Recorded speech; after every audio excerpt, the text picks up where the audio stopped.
Olá, aqui quem fala é o Davi e a senhora encarando para fazer a análise de um velho e bom filme dos anos 90, se não estiver enganado. Do que as mulheres gostam? Do que as mulheres gostam? Eu tenho certeza que teve alguns que pensou aí, peia. Tô brincando, família. O pessoal tem até o costume de dizer isso aqui, né? Que quem gosta disso é o pessoal mais colorido, né? Que mulher gosta de dinheiro, né? Mas concorda, Vanilma? Gosta. Quem não gosta de dinheiro? É mulher e homem, né? Não é separar por gênero, é um machismo mesmo. Isso é uma safadeza, porque eu acho que tanto o homem como a mulher, né? Gosta de dinheiro, gosta de companheirismo, gosta de uma pessoa carinhosa, atenciosa, né? Isso aí.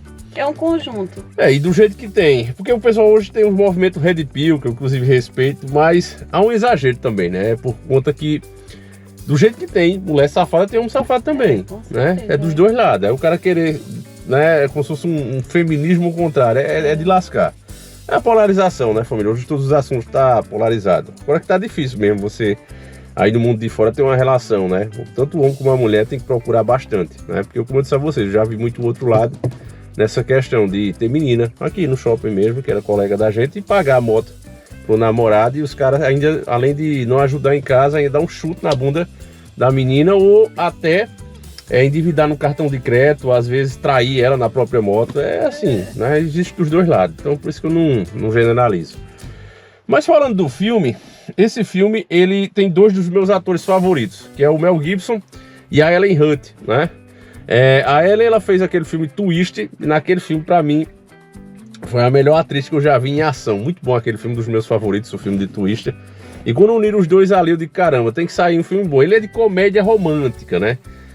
Se ele fosse um pouco mais sério, seria melhor. Porque o Mel Gibson, eu não gosto dele fazendo papel de comédia. Ele é um cara muito sério, ele tem aquele olhar frio, que vem do Mad Max, que vem do Patriota e principalmente do Coração Valente, né? Quando ele olha pro cara assim e diz, eu vou ceifar você. Ele tem aquele ar, né, de seriedade. E quando ele faz um papel assim meio boboca, fica... Quebra a personalidade dele mesmo, eu acho, né? Que é um cara sério, um cara ligado. Mas dá pra ver que naquele filme várias mensagens foram mandadas. Inclusive o final vai ter spoiler, né? Se você nunca assistiu Do que as mulheres gostam com Mel Gibson e Ellen Hunt, não veja esse vídeo. Já pare por aqui, vá procurar o vídeo, ou então faça isso, né? Dê uma pausa aí, vá assistir o filme, depois você volta pra ver se você concorda. Começa mostrando que ele era um cara, né, que foi criado, a própria ex-esposa do cara que tá narrando o filme no começo, né? Ele foi criado dentro de uma casa de dança, que é um prostíbulo de rico praticamente, e a mãe dele era uma das dançarinas, e ele foi criado no meio daquilo, né? No meio de nudez, de sensualidade, cara explorando mulher. E quando ele cresce, ele vira um cara que trabalha justamente com esse tipo de propaganda, né? Ele trabalha numa grande firma de propaganda e ele é responsável por aqueles cartazes, principalmente nos anos 80, anos 70, né? Aqueles anos ali, você via muito isso, a sexualização da mulher, né? Sempre uma exploração maior, né? Era mulher de biquíni. Aqui no Brasil tinha muito com as cervejas, né? Tinha a cerveja boa, que era com aquela Juliana Paz, eu acho, não era? Que era a boa. Tinha isso, né? Aí tinha a Skol, Desce Redonda, era uma galega também que fazia. Aquele tempo passou, porque começou a era do mimimi, não, porque estão explorando, porque isso, porque aquilo, e é justamente nessa fase que o filme começa, né? Isso que era sucesso passa a não ser, porque as pessoas começam a criticar. Então a empresa que o Mel Gibson trabalha resolve contratar a Ellen Hunt para colocar esse ar feminino para vender melhor os produtos à clientela feminina, que passa a ser mais ativa. E isso também bate com a realidade, né? Porque quando a mulher começa a deixar de ficar só no lar e passa também a trabalhar, a ser chefe de casa, quantas mulheres não são, né? Acontece que elas também agora têm um poder de compra. Então aquela propaganda que devia agradar somente o homem, o alvo era só o homem, ela agora tem que agradar também a mulher, que ela também vai comprar, né? E a empresa dele já, de primeiro lugar, passou para terceiro por conta disso, porque era muita sexualização em cima das propagandas que eles faziam, porque era o Mel Gibson que estava ali, que entendia muito de mulher, mulherengo do caramba, e eles estavam perdendo audiência. Só que o que é que acontece? No meio disso o cara leva um choque, né? Ele leva um choque e começa a ouvir literalmente na cabeça dele o que as mulheres pensam, né? E isso aí, meu irmão, é a parte oculta. Aquilo ali que você viu é como se fosse um presente que ele recebeu, um dom, não sei se do criador, não sei, mas ele recebeu aquele dom. E na minha opinião, ele aproveita muito mal isso. Porque só no final do filme é que ele usa para uma boa ação. Porque o tempo todo ele usou para o seu próprio benefício. Começa a alocar a garçonete lá, a menina da lanchonete, né? Ele dava em cima da menina e a menina tava já cedendo, mas ele não sabia, porque ela sempre rejeitava ele, já tinha virado um costume. Então ele usa as palavras certas para dar em cima dela e conseguir, né? Vai lá, tora a menina, faz tudo, vira ela de cabeça para baixo. E é engraçado essa parte, porque você se imagina no lugar dele. Naquela hora, né? Se você ficar com dúvida, será que eu tô fedorento? Será que ela tá achando eu feio? Será que isso ou aquilo? Será que eu tô fazendo isso? Se você começar a pensar isso na cabeça, você brocha, meu irmão. E acontece isso com ele, né?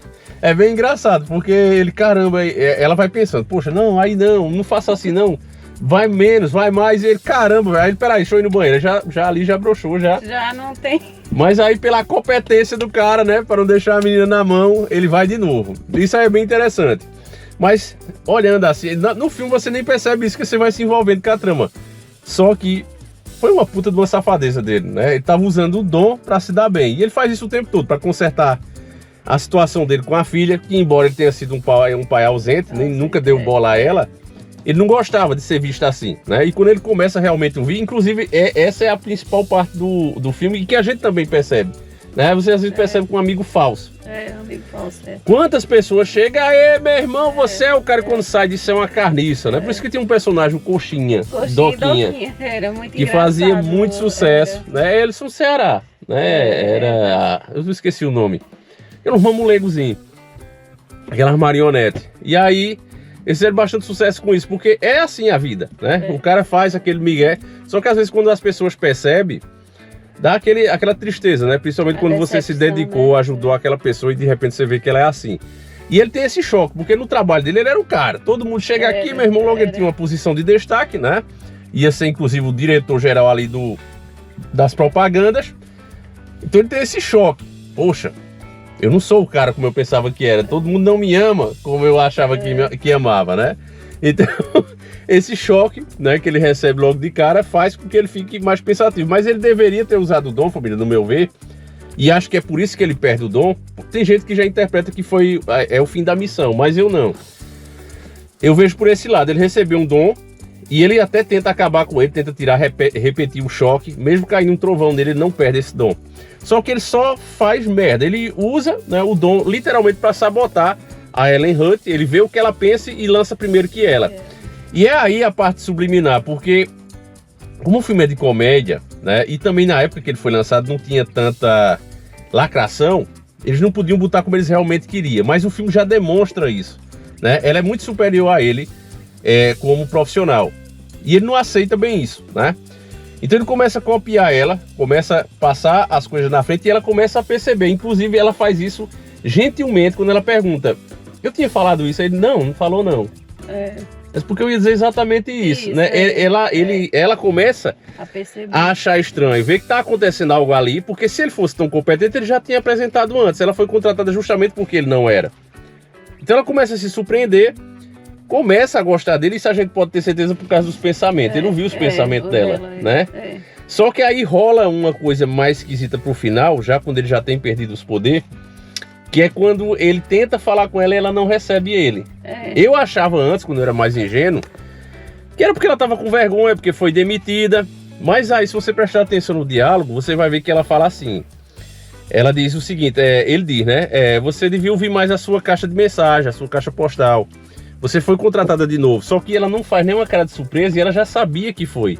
Porque muito provavelmente, quando ele teve a crise de consciência e foi falar com o chefe dele e assumir, né, que ele realmente tinha roubado as ideias dele, ele deixou o próprio chefe em uma situação difícil. Porque pela lógica, ela que era uma mulher inteligente, ela provavelmente deve ter considerado que o chefe estava dizendo a ele, para ele fazer na frente, algumas coisas que ela dizia diretamente a ele. A gente vê isso, dá para entender isso numa parte que ela tá fazendo hora extra, né? Ele vai saindo da empresa, ele vê ela lá, vai conversar com ela. Quer dizer, já era tarde, já era 10 da noite, ela mal tinha dormido e ia se apresentar cedo.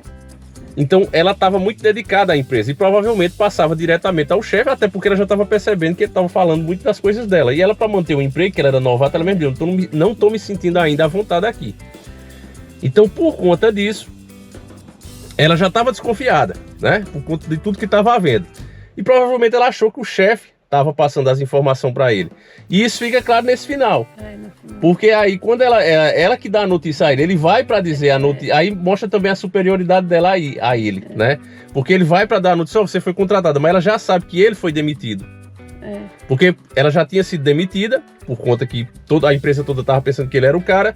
Quando ele admite que estava roubando as ideias dela, provavelmente o conselho da empresa achou que o próprio chefe estava realmente fazendo isso e que provavelmente ela conversou com alguém do conselho, que não mostra no filme. Mas você entende isso, né? E aí deixou o outro em maus lençóis e causou a demissão dele. Isso você só... aí ele fala, né? Então você foi demitido. Aí fiquei constrangido agora, porque eu disse que precisava de ajuda. Porque realmente aconteceu isso, né? Ficou aquela coisa, muita gente deve ter percebido na empresa, né, e para a realidade do filme, que tinha alguma coisa estranha, que realmente ele estava, né, de alguma forma se apropriando das ideias dela, só que não tinha como provar. Nem ela própria tinha como provar, ela mesma deu, ela sabia que acontecia, só não sabia como ele fazia. Quando ele confessa, cabeças rolaram, que foi a dele. Então isso é muito interessante, família, e aí fica a interpretação de cada um, né? Tu acha que eles ficaram juntos? Foi isso que eu não gostei do final, né? Porque ali não dá pra saber se eles ficou. Eu acredito que não. Cada um foi pro seu lado. Foi até pelo fato da decepção. E ela já tinha saído de um relacionamento assim, né? Um relacionamento que durou menos de um ano, ela fala. Ela ser o meu marido. A gente começou também trabalhando junto. E por conta disso, né, de competição entre a gente os dois, acabou dando errado. Então eu acho que ela não ia querer se aventurar. Apesar que como ele foi demitido, se ele arrumar em outro lugar, os dois separados, pode ser que, né, não haja isso. Aí vai ficar a interpretação. Mas não ficou a desejar assim. Uma mensagem legal também, né? É que a menina, né? Aquela menina que queria ceifar a própria vida. E a veinha que leva ele até lá, ela parece como se fosse um anjo, alguém guiado, né? E ali era a missão final dele. E você sente um tom de tristeza nessa cena, porque acredito que era a missão dele, o poder que ele recebeu era para ele ter usado para aquilo. Para ajudar as pessoas, só que ele só usou para ele. A única coisa que ele fez, que na verdade não foi nenhuma ajuda, família, ele simplesmente corrigiu outro erro que ele tinha feito. Aquela menina estava tão deprimida e se sentindo um lixo por causa dele mesmo, que ignorava ela, né? Que ela tentou trabalhar com ele e não conseguiu. Sempre ele tava ocupado. Então é o que eu tô dizendo, ele ferrou muita gente, porque ele era aquele cara egoísta que usava o corpo das mulheres como se fosse mesmo um nada, né? Só para ele se satisfazer. Inclusive a cena engraçada, né? Depois que ele pega a garçonete, a menina da lanchonete, que ela se apaixona mesmo por ele, porque ele foi profundo na mente dela e no corpo. Aí ela fica pensando, não, velho, ele tem que ser gay, porque senão... É mais uma rejeição que eu vou sentir. Aí ele sente, né, isso e ali ele começa a perceber o mal que ele faz também. Né? Porque ele se aproveitou dela, ela se apaixonou por ele. E ele faz isso a vida toda. Ele usa e descarta as pessoas. Embora eu goste do personagem, mas ele é filha da puta, família. Ele é escroto. Ele é escroto mesmo. Aí é isso, mesmo quando recebe o dom, ele ainda, né, a moral da história é essa. Ele recebe um dom, em vez de ajudar, ele usa para benefício próprio. E o máximo que ele fez foi consertar as próprias cagadas que ele fez. De lascar, né, família? Então eu não tinha entendido isso, eu não percebi. Agora achei estranho, sempre achei estranho. Ela estava tão apaixonada pelo cara, né? E foi demitida, ficou rancorosa e nem deu mais moral ao cara. Ele foi lá, mandou mensagem, tudo, e ela não respondia. Eu não entendi isso, só que, se você entender, né, a realidade do filme, que ela era uma personagem inteligente, uma mulher pra frente. Ela percebeu, né, a picaretagem que ele estava fazendo, só não sabia explicar. E mais alguma coisa acrescentava, nenhuma? Não, foi isso. Eu gostei do filme, só não gostei muito do final, porque não deu pra entender o que foi que aconteceu. Eles ficaram juntos, mas eu acredito que eles não ficaram juntos, não. Cada um foi seguir seu rumo. Aí fica sujeito à interpretação. Então você recomenda um vídeo aos inscritos, o filme? Eu recomendo. Se você não assistiu ainda, assista. Do que as mulheres gostam, tá certo, família? O nome é bem sugestivo, né? Eu acho que todos os homens queriam saber, né? Ter esse dom. E a mulher também. Qual é a mulher que não quer saber o que é que o homem pensa, né? Eu descobrisse tudo que passava aí na tua cabeça, velho. Nós separava. E era mesmo? Tá vendo? Nós separava. E se eu soubesse do teu também? Aí, tá vendo? Aí, ó. Negócio do chumbo só presta assim, né, família? Agora é trocado, né? Não, mas se você sabesse o meu, ia saber que eu lhe amo. E era? Era sim. Ela não disse isso no começo, né? Vai ficar sujeito à interpretação também, família. Mas às vezes a vou até encerrar para não se complicar mais. Vocês ficam com Deus, um abraço e nós... Fui!